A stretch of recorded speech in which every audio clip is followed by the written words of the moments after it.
Welcome, night dwellers. As the chill of the season creeps in, so too do the shadows that walk among us. Some say the darkest corners of your home aren't empty, that they're hiding something, someone. Maybe they've been watching you all along. Tonight, we dive into the unknown, a house filled with unsettling secrets, a place where footsteps echo in the empty halls and shadows take on a life of their own. My grandmother's home has always been a hub of strange happenings, but the hallway leading to the spare bedroom, that's where things get truly terrifying. Figures lurking in the dark, heavy footsteps in the dead of night, and the unsettling feeling of being watched. Welcome to the shadows, where the line between the living and the dead is paper thin. Good evening, everyone, and welcome. The holidays are upon us, and what better way to celebrate than with stories of shadow people? Maybe they're the ones who fill your stockings on Christmas, or maybe not. I'm sure you'll find out soon enough. But without further ado, it's time to get comfortable and let the darkness take control. My grandma's house is full of weird stories going way back. Almost everything strange and scary has happened in the hallway leading to the spare bedroom. My grandma would often see my grandpa's silhouette walking down the hall. He'd stop at the door to their bedroom and peer in, and she'd ask if he needed something. He wouldn't answer and would just keep walking. When she got up to ask him again, she'd find him in the living room, either sleeping or watching TV, insisting he had been there the whole time. My mom has also heard someone calling her name from that same hallway.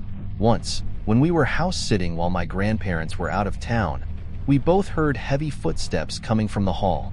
My mom thought they must have come home early, but when she went to greet them, she realized there was no one there. The guest room at the end of the hall has a TV that would turn on by itself. A couple once stayed there, and while neither of them was particularly superstitious, the next morning, the husband was unusually quiet. When he finally got a chance to speak to my grandma alone, he simply said, "Someone was watching us last night." He had seen a figure standing in the corner of the room, staring at them. He was so frightened that he just closed his eyes and tried to go back to sleep. When my grandma pressed him for more details, he shrugged it off and didn't want to talk about it anymore. There's also a middle bedroom between the spare room and my grandparents' room, which we've always called Tipsy Danger's room because I stayed there so often. Once, I was lying on the bed when I heard a thump followed by a skittering noise, like something had jumped off the bed and was running across the floor. I thought it was the cat acting strangely, so I sat up to see what she was doing, only to find her at the foot of the bed, staring intently at the doorway leading to the hall. I thought the cat was being weird, so I sat up to see what she was doing, only to find that the cat was at the foot of the bed, staring intently at the doorway to the hall. I looked around for a bit, but was unable to find anything. My wife, our 2 children, and I were on a trip from point A to point B. We planned to stop the first evening of our trip with a friend of ours who happened to be near our route. Since we would be arriving at about 1 a.m., our friend left the door unlocked so we could let ourselves in. Now, this wasn't a large city by any means, but rather out in the sticks near DeKalb, Texas.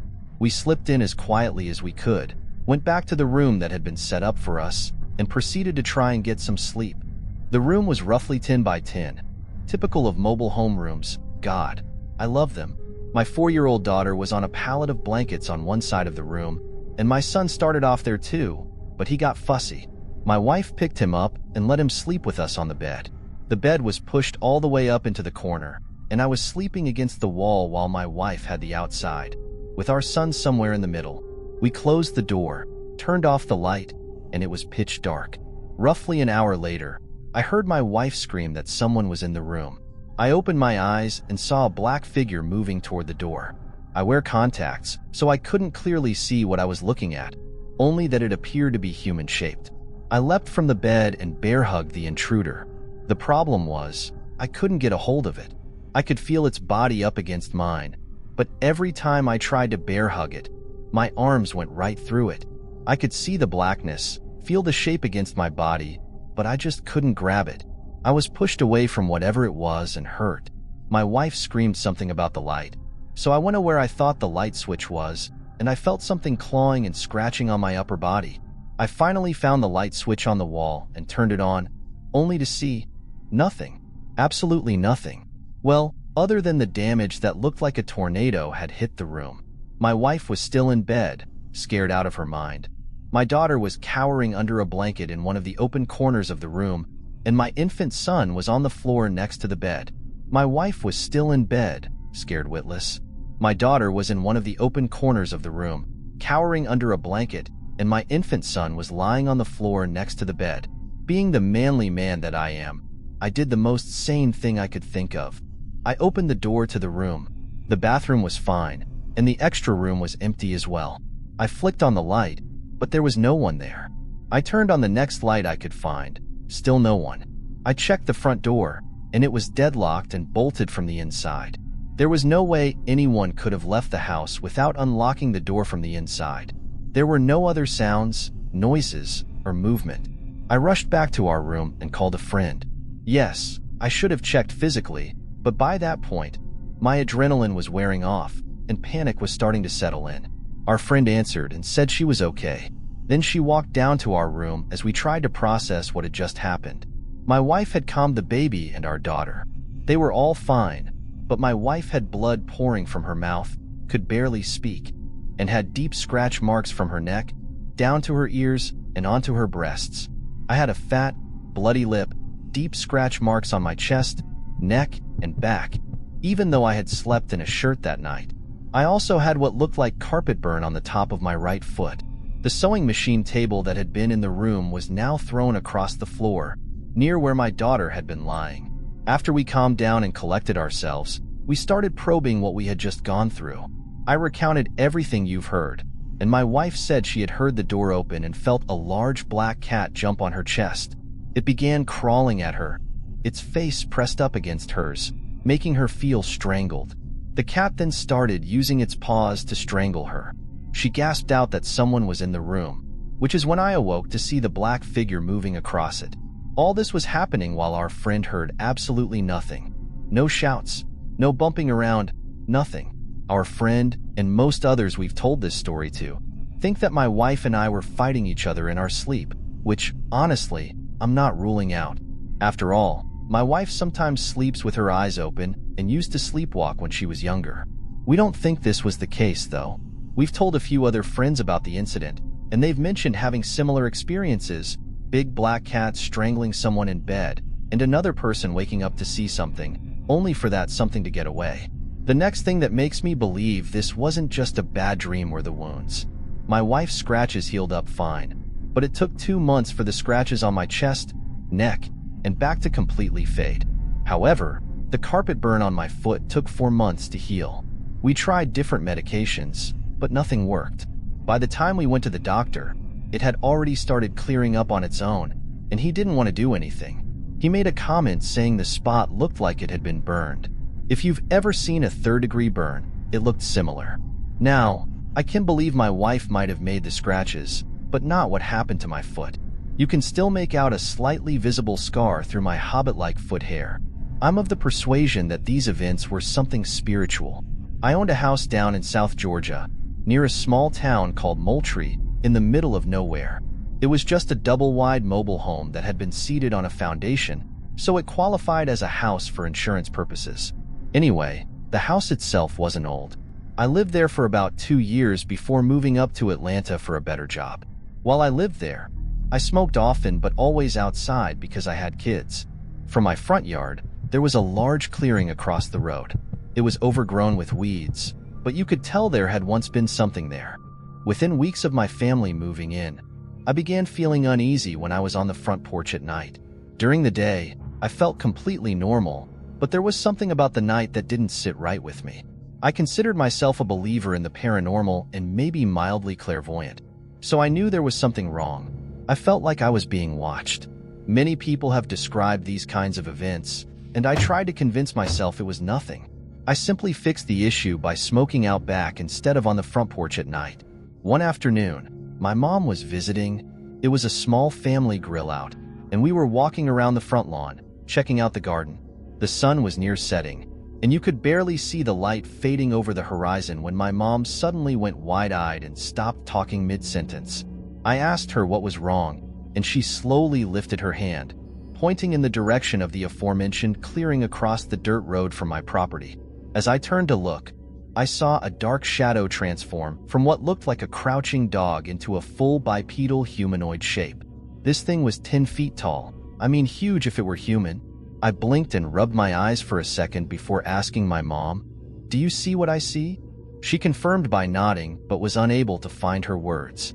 At this point, I was really getting scared. I knew I wasn't mistaken about my feelings of being watched. I told her we needed to go inside, and she agreed. We began walking slowly toward my front door, but in that moment, my instincts kicked in, and I turned to look back at the creature as it seemed to charge across the dirt road toward my lawn. I panicked, and my mom panicked. Suddenly, the creature lurched back as though it had run into an invisible wall. We made it to the porch, and I had one foot in the door when my mom finally spoke and said, "Wait, it looks like it stopped." When I focused again on the thing, I noticed it had no eyes, no defining form. Only the dark outline of a shadow casting over the already dark background of tall grass and the surrounding trees. The thing charged forward again, but the creature lurched back at the edge of the lawn. Freaked out, we assumed it was paranormal and realized there was nothing we could do about it, so we headed inside.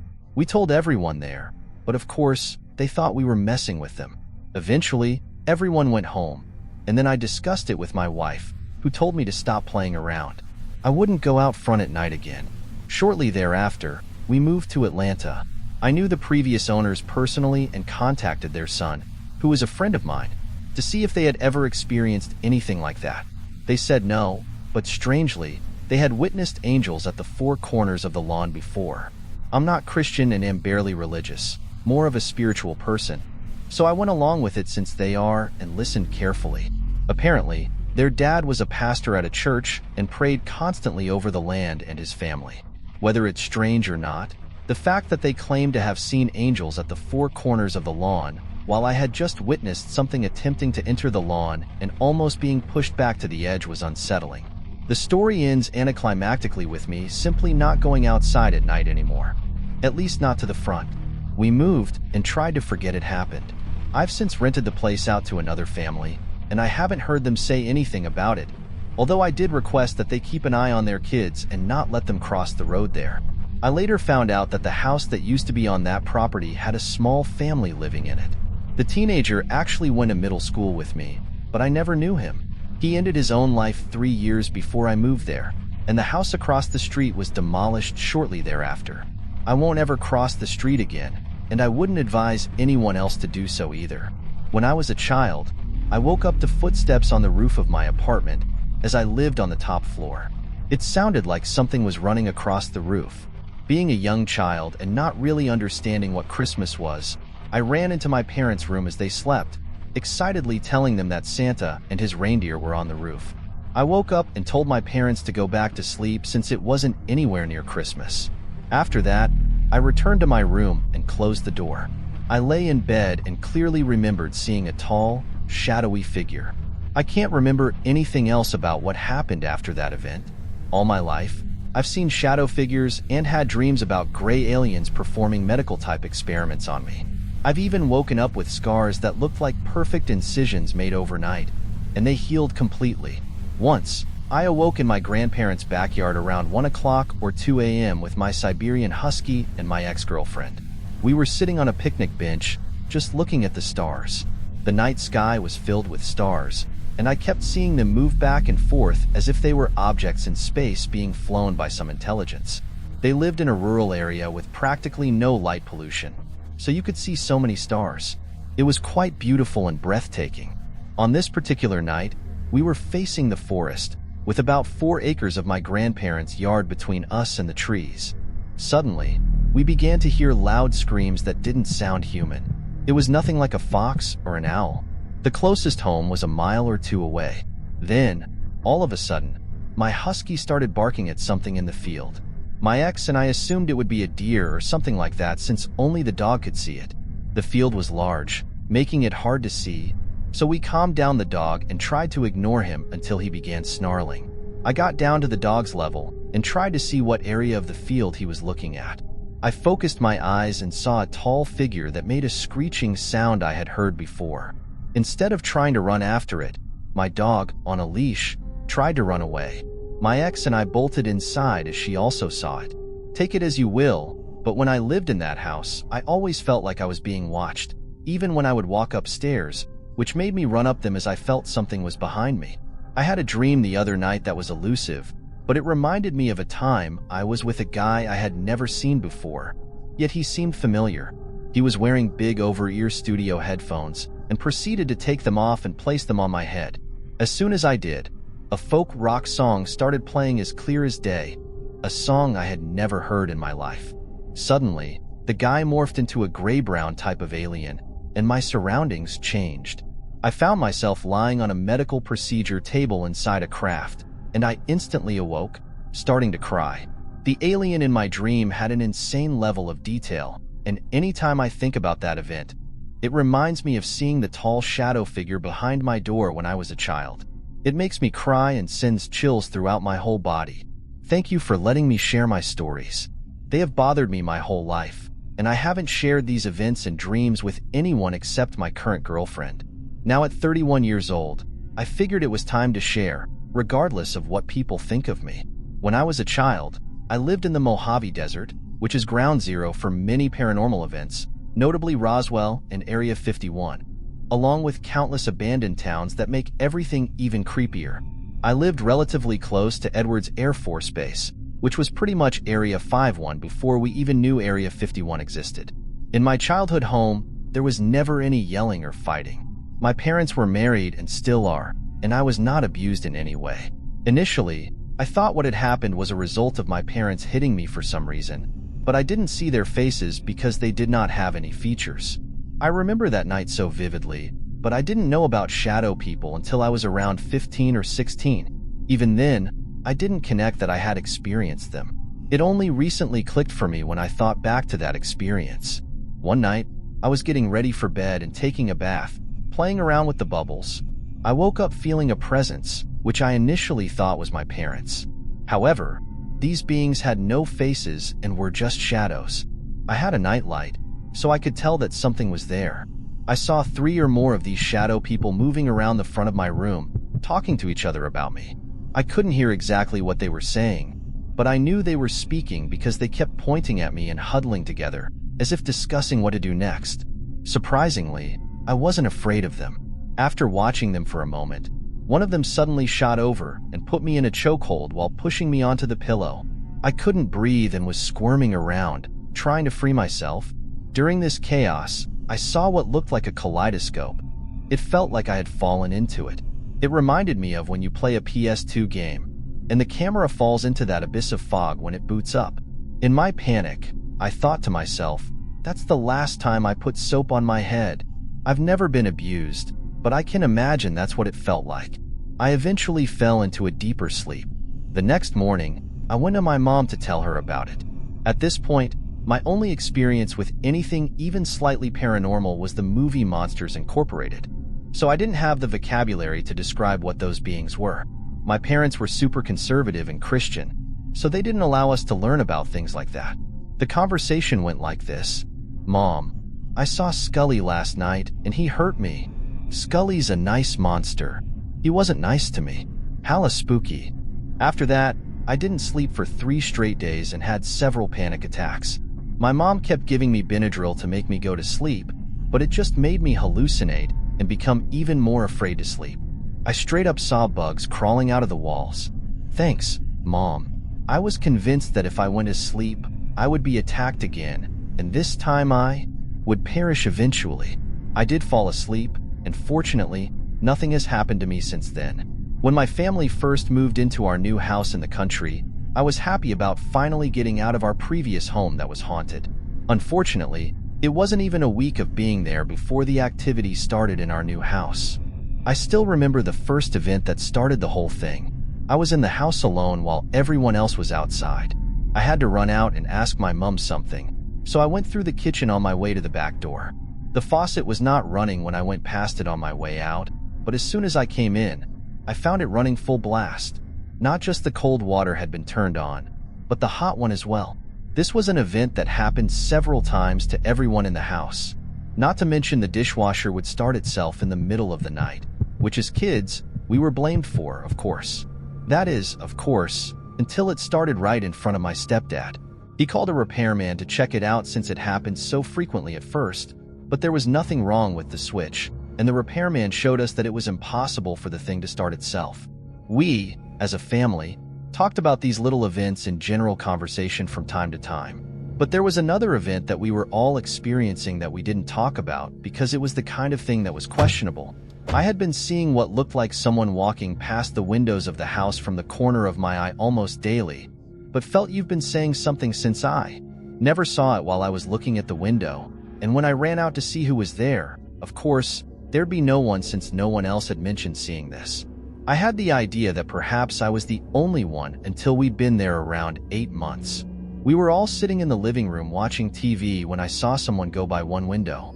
I looked over at the window, and there was nothing there. But just as I got my eye on the window, the figure went past the other window in the room. I immediately noticed, and my mom and stepdad looked over at the window at the same time. I knew right then that they had seen it too, so I asked them if they saw someone going past the window.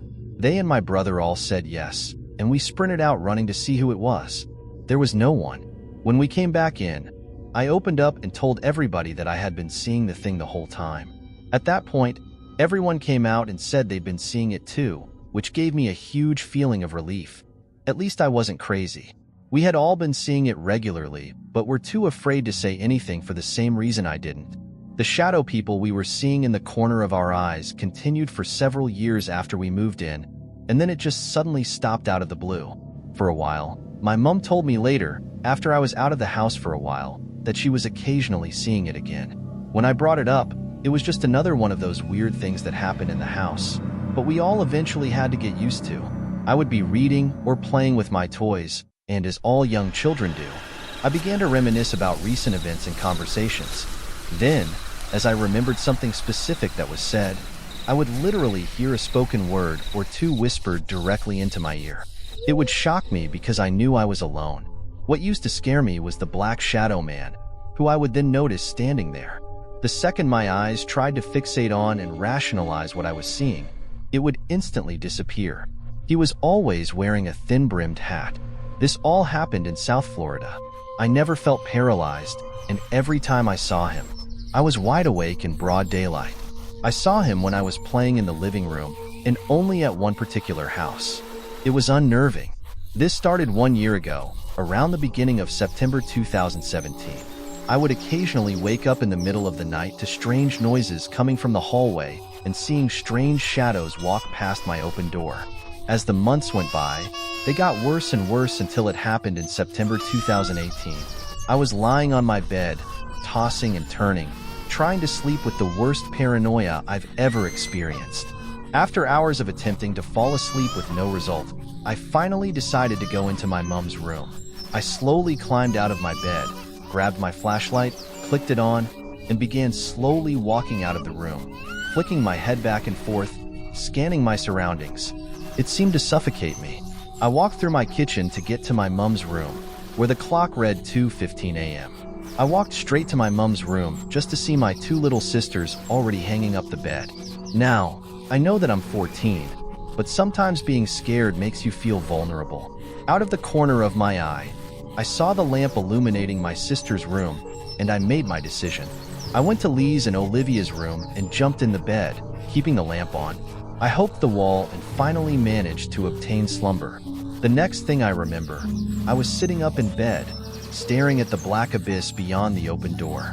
I slowly whispered 3 times, "I see," and after the last syllable left my mouth, I noticed a little glass circle in the palm of my hand. It was all fogged out except for one little clear circle. I looked through the hole in the glass, and what I saw burned an image in my mind which I'll never forget. A young boy was standing in the doorway, staring at me. He was dressed in an old pioneering outfit with a top hat. His hair was long, shaggy, and black, his long face pale white. In fact, everything on him was black or white. Everything but his eyes. They were yellow. I immediately put the glass down, and as I did it, it was like he teleported because the next thing I knew, he was crouched right in front of my face and pulled the biggest smile. His teeth were the same color as his eyes. I burst awake, eyes wide open, facing the ceiling. I tried to get out of bed but couldn't. I was terrified. My ears were ringing to the point where I couldn't hear anything else. It was so loud yet so quiet. I felt pressure on my chest, like someone was pushing really hard. But that wasn't the worst part. The boy from my dream was standing in my doorway, staring at me. He wasn't even moving. It was enough for me to panic myself into oblivion. I tried to get out of there ASAP, but nothing worked. After what felt like an eternity, everything snapped back into place. No more boy, no more ringing, no more tension. I could move again. After that experience, I immediately crawled right into my mom's bed between the kids already there, and finally fell asleep at 3:15 a.m. I live in this ranch-style house. My bedroom is at the back of the house and has a single picture window that looks out onto the backyard. The window itself is probably 7 to 8 feet off the ground because the entrance to the crawl space was directly below the window. Also, there's this tree in the backyard that's involved. It's 20 feet from my bedroom window. I don't know what kind of tree it is, but it's an evergreen tree, and the bark can be pulled off in stringy bits. I'm around 5'6" tall, and if I'm standing at the base of the tree, the branches closest to the ground would still be over my head. So these branches that were closest to the ground were at least 6 inches off the ground. It happened in 1997, sometime in late August or early September. It was after school started. I was a sophomore in high school at the time, and I remember it was on a Sunday. My mom dragged me to church that morning. My friend and I had started talking about religion. It was nothing specific about religion, but we were talking about it in general after church. My mom and I went out to eat lunch. When I got home, my friend called. We continued our conversation, and I took the cordless phone to my bedroom. I was pacing back and forth while speaking to them. I'd take a few steps towards the window, turn, take a few steps towards the opposite wall, and repeat. At one point, I walked down towards the opposite wall, turned to face the window, and that's when I saw this shadow that looked like a person from the neck up. I quickly tried to find something that could have cast a shadow of that shape, but I couldn't. Then I realized the shadow had a 3D quality to it, and I audibly said, "Oh God." I suppose it realized I could see it, and it appeared to drop. I ran towards the window in time to see him run across the backyard to the tree. It started to climb the tree. He got to the lowest branches, then stopped. It stopped climbing and looked at me to see if I was watching it. While it was looking at me, it grabbed a few of the branches, held the branches for a bit, and then started climbing again as it vanished. My friend heard me say, "Oh my God," and asked me what was happening. I told him what I'd seen, and he told me to start thinking of God because, according to him, what I had just seen was a demon. A few days later, I went back out into my backyard for another reason. I looked at the tree, and it reminded me of what happened. I went over to the tree, and that's when I noticed that the couple of branches this thing had grabbed and held onto were dead. I could tell these branches specifically were dead because all the needles on these 2 branches were brown, while all the other needles on the tree were green. A few days after that, all the needles from just those 2 branches had fallen to the ground and were laying in a pile. Several years later, while working the graveyard shift as a security guard, I gathered up the courage to call this famous late-night radio talk show and told my story. The host asked me if the eyes were glowing red. I told him no because this thing's eyes weren't glowing at all. He said that in his experience, if the eyes were glowing red, it was a demon. Otherwise, it was something else. I lived previously in a small 2-story house with an unfinished basement along a main road. It was a nice brick house with around 0.8 acres in the backyard. The house was built in the mid-40s to 50s and is roughly 60 years old. The past owners of the house died inside it, and what my parents heard from the neighbors is that the husband was part of a cop. But me and my brother experienced a few strange things in the house. The first one was when the basement door slammed like someone was very angry at something. I woke my parents the second my mom came in while I was trying to get some sleep, as I had a hard time getting to sleep when I was younger. The hallway light flickered on and off, and then my door creaked open. The third experience was when I was trying to get to sleep, but instead of the door slowly creaking open, it slammed open. Behind it stood a black figure with glowing red eyes, like a ball of pure hatred and evil. My brother and I have had many experiences with this demon and encountered it on a regular basis, but the one experience that stands out from the rest is when my brother and I were watching TV in the basement and had a tent set up. At that time, we had fixed any air leaks in the basement and had no AC down there. After a while, I felt like someone was slapping the small tent my brother and I were in. So I checked it out but saw nothing and went back to watching TV. A while later, the TV signal began to falter. It was as if someone was taking the TV signal away from us, but then it suddenly turned black. Not off, just black. I tried turning it on and off, and even unplugged it and plugged it back in. I even took the TV out of its place on the entertainment system, but it remained black. At some point, I set it back in its place and went around to get my parents, but the basement door was locked, and it only locked from the basement side. I went back down, and that's when it happened. All of the lights were off. My flashlight, the ceiling lights, everything. Then the lights went on and then off again. But in that brief flash of light, I saw the dark figure. I shined my flashlight in the direction I saw him last, and there he was. He stepped towards me and made a false sprint towards the back room, which was still unfinished. I turned the TV off and booked it for the door, and my brother and I ran to our beds in the house. In the house we live in now, I've only seen the black figure a few times, through my window, in the property surrounding my house, and by the cemetery. Although those may have been short experiences, they have nevertheless been very creepy. Hey guys, it's Mort here, and thank you so much for listening. I hope that you've enjoyed tonight's video. My voice is getting back to normal, however, it still sounds a bit gravelly. It sounded worse.